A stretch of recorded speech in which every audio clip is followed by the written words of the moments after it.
years ago. Actually, 3 years ago. It was in the summer of 2019. And today's prop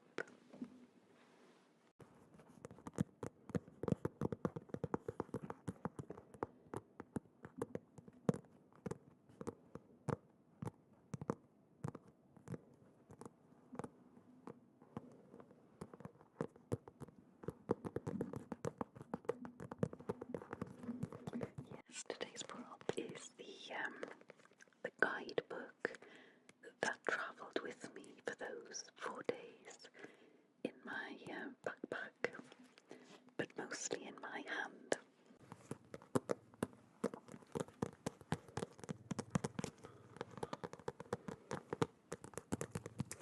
And as you can see, it's a nice compact book, and it was pretty easy to carry. It was my friend for those couple of days. And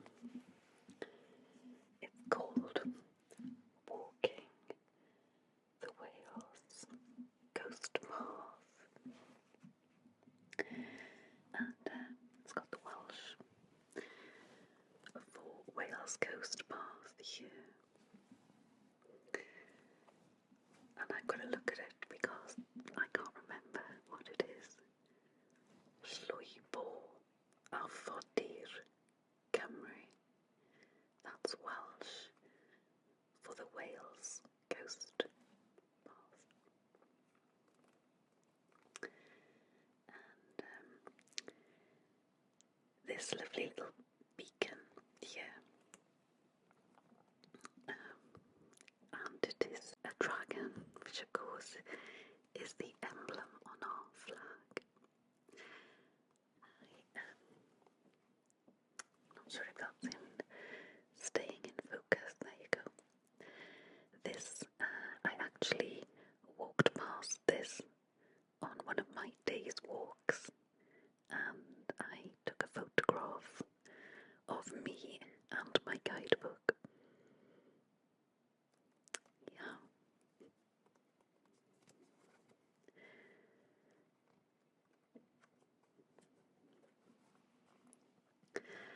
I ordered this a few months from Amazon. I ordered it a few months before I did the walk. And the guidebook covers the whole of the Wales Coast Path. You can see here, as I've said before, it goes around the entire coast of Wales. And the guidebooks normally start from the north and then all the way down to Chepstow. Although of course nothing would stop you doing it the other way around, going the opposite direction. But I did it the usual way. I'll tell you a little bit about the trip during the course of this video. But I thought we could have a little look at the book as we talk about the trip. It's quite a comprehensive book. And it gives you suggested itineraries for each day, and I followed it more or less. And there's also information on general information like how to find accommodation and what you can expect on the walk.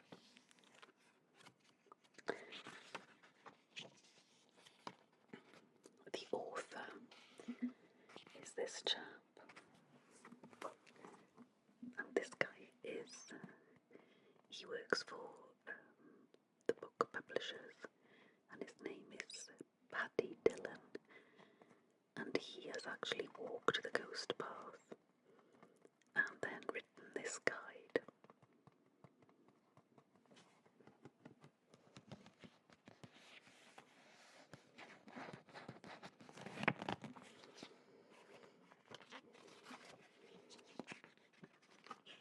So, got a table of contents.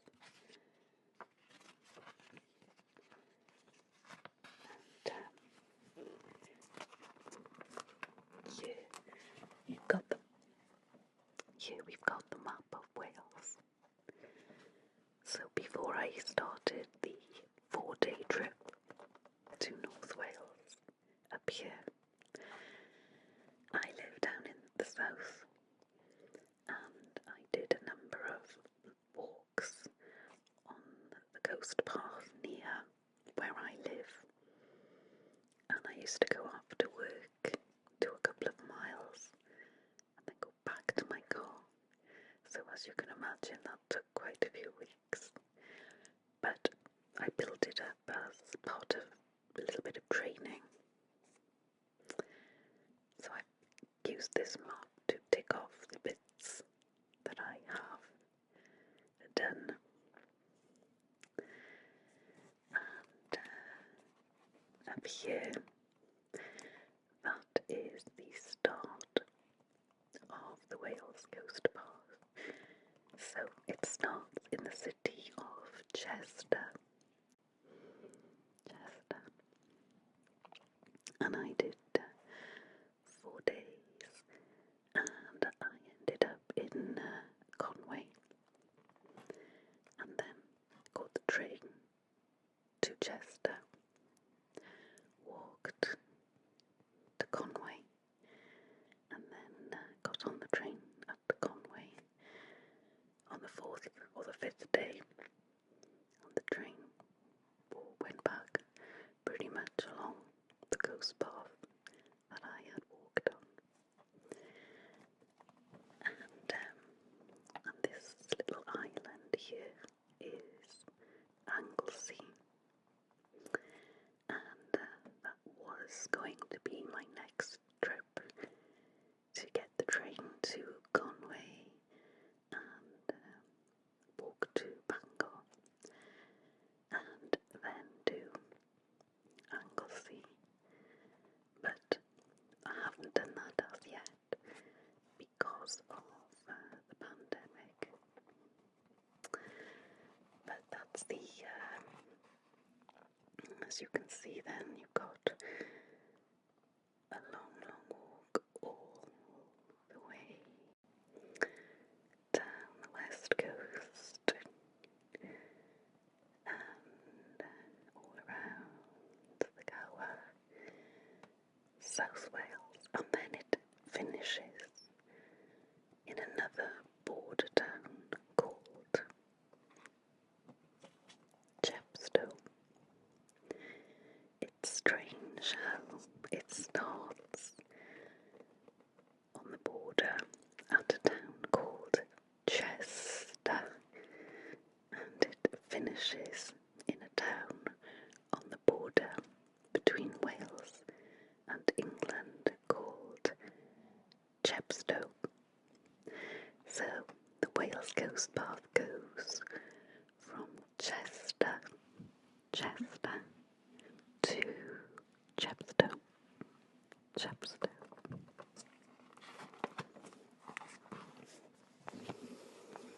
So let's have a little look at the 4 days I did.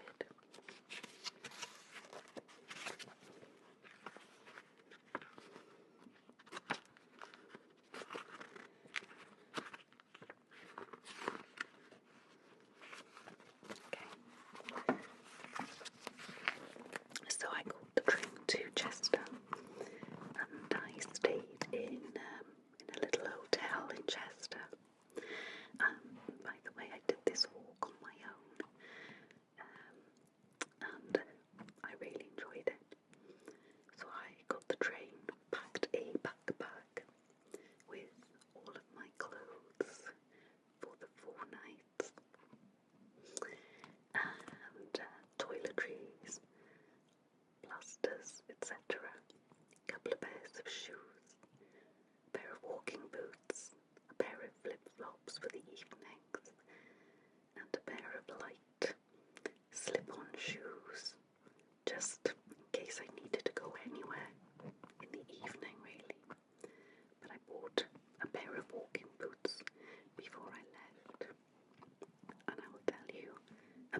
Chester and goes to Flint.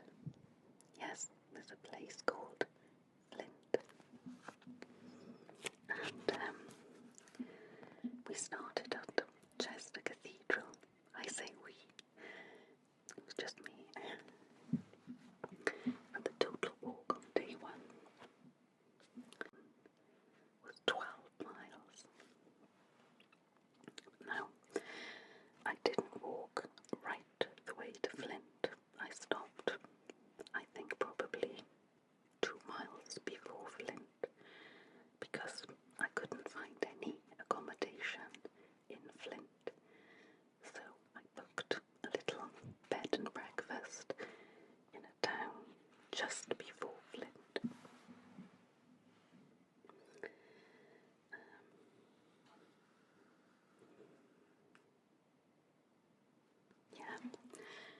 And that meant that day 2 I needed to do an extra couple of miles to catch up. But the footpath from Chester to Flint was mainly tarmac. It was very flat, so it was quite pleasant to walk on. And walk past quite industrial areas. An old steelworks at Shotton.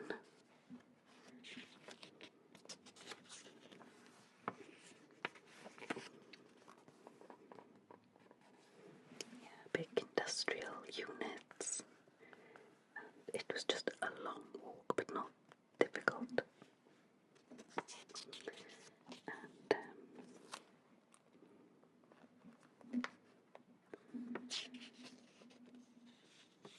also, it was walking alongside the River Dee. So at this point I hadn't actually seen the sea at all. Yeah, just across the river, along the River Dee. And I found my bed and breakfast for the first night and had quite achy feet, but slept really well and had a lovely cooked breakfast on the second day. And then the second day, I walked from Flint, well actually just before Flint, and had to go to Prestatyn. This was 18 miles, but remember, I had to do a bit extra as well. And I must have gone a little bit wrong, because I actually did 24 miles. I set off about 9 in the morning and I kept going until about 7 in the evening, so I wasn't walking fast, as you can tell. And again, it was quite flat, but a lot of the path here was across sand, so I saw the sea for the first time. But walking on sand was really hard work. But there's that little beacon, and it's used, they light fires in it for big events like royal weddings, etc. So I did see that. And Prestatyn is a lovely seaside town, and there's a lovely lighthouse not far from Prestatyn. Yeah, here it is. This lovely lighthouse, Torlake. And at this lighthouse, my feet were really hurting and my boots were really heavy, so I took them off and tied them to my rucksack, and I swapped them for flip-flops.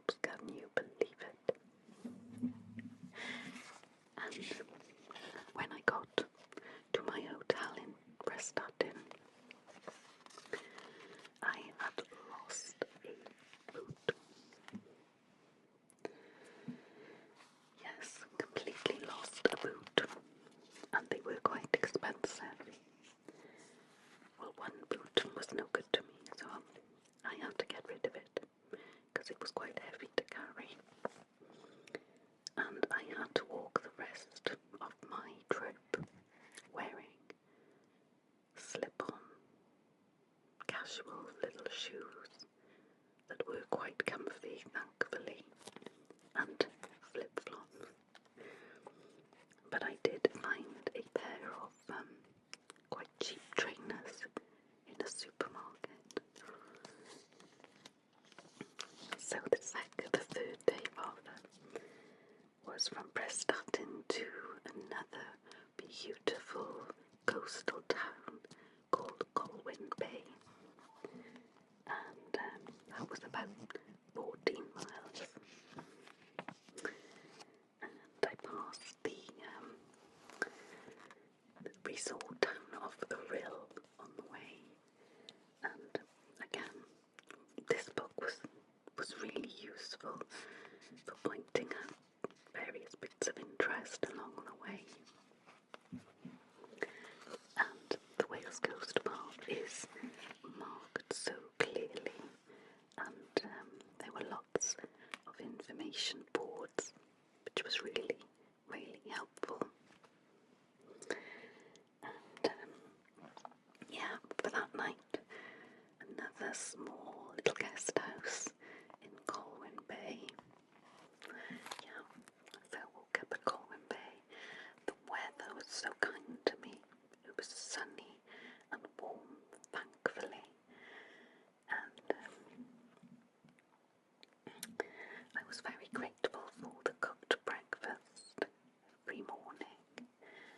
And the final day was from Colwyn Bay to Conway, and this was another 14 miles. But the path again all along the coast, lots of sand dunes. It was really enjoyable. And on this day, I'm not sure if you've ever heard of the Great Orme. It's this little bit of land that juts out. That was the steepest bit of the whole walk, and you go up. But I did see some beautiful seals at Angle Bay, and it made it all worth it. It was beautiful. And then walked through the town of Llandudno. Saw these beautiful mountain goats in Llandudno. They've made the news recently because they normally live on the Great Orme, which is a sort of rugged land, quite wild. But they, since the pandemic, when there weren't people around on the streets of Llandudno, the goats came down and they've started eating all the plants in people's gardens. So they've hit the news, but they are cashmere goats, so they have lovely hair, very big curly horns. But finally, on the fourth day, I came down to a lovely castle at Conway, quite a famous castle. And that was the end of my 4-day walk. And I stayed in an old railway station hotel for my last night before catching the train home. And just talking to you about this trip and the things I saw has made me want to carry on, do more, because I felt quite accomplished after doing this. And yeah, just seeing places that you don't get to see when you're driving in cars. And yeah,